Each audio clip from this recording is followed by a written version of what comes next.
ಈ ನಮ್ಮ ಭಾರತ ದೇಶವನ್ನು ನಾವು ನೋಡಬೇಕಾದ್ರೆ, ಎಲ್ಲ ಅಧಿಕಾರಿಗಳನ್ನು ನಾವು ನೋಡಬೇಕಾದ್ರೆ, ಪ್ರಜೆಗಳು ಎಂಥವ್ರನ್ನ ಆಯ್ಕೆ ಮಾಡ್ಕೊಳ್ತಾ ಇದ್ದಾರೆ ಅಂತಂದ್ರೆ, ಅಧಿಕಾರಿಗಳು ಯಾರಿಗೆ ದುಡ್ಡು ಕೊಡ್ತಾರೋ ಅವರನ್ನು ಆಯ್ಕೆ ಮಾಡ್ಕೊಳ್ತಾ ಇದ್ದಾರೆ. ಮುಂದಿನ ಪರಿಸ್ಥಿತಿ ಯೋಚನೆ ಮಾಡೋದಿಲ್ಲ.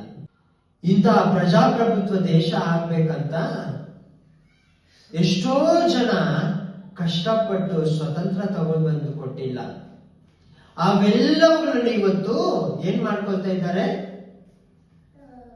ಉಪಯೋಗ ಮಾಡ್ಕೊಳ್ತಾ ಇಲ್ಲ, ದುರುಪಯೋಗ ಮಾಡ್ಕೊಳ್ತಾ ಇದ್ದಾರೆ.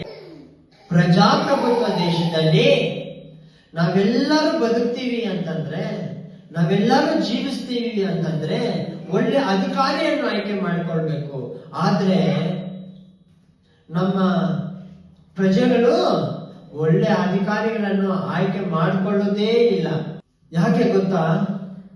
ಸತ್ಯ ಎಲ್ಲಿ ಇರ್ತದೋ, ನಿಜ ಎಲ್ಲಿ ಇರ್ತದೋ, ಸಹಾಯ ಎಲ್ಲಿರ್ತದೋ ಅಲ್ಲಿ ಏನಿರೋದಿಲ್ಲ, ಪ್ರಜೆಗಳ ಆಯ್ಕೆ ಇರೋದಿಲ್ಲ. ಯೇಸು ಸ್ವಾಮಿ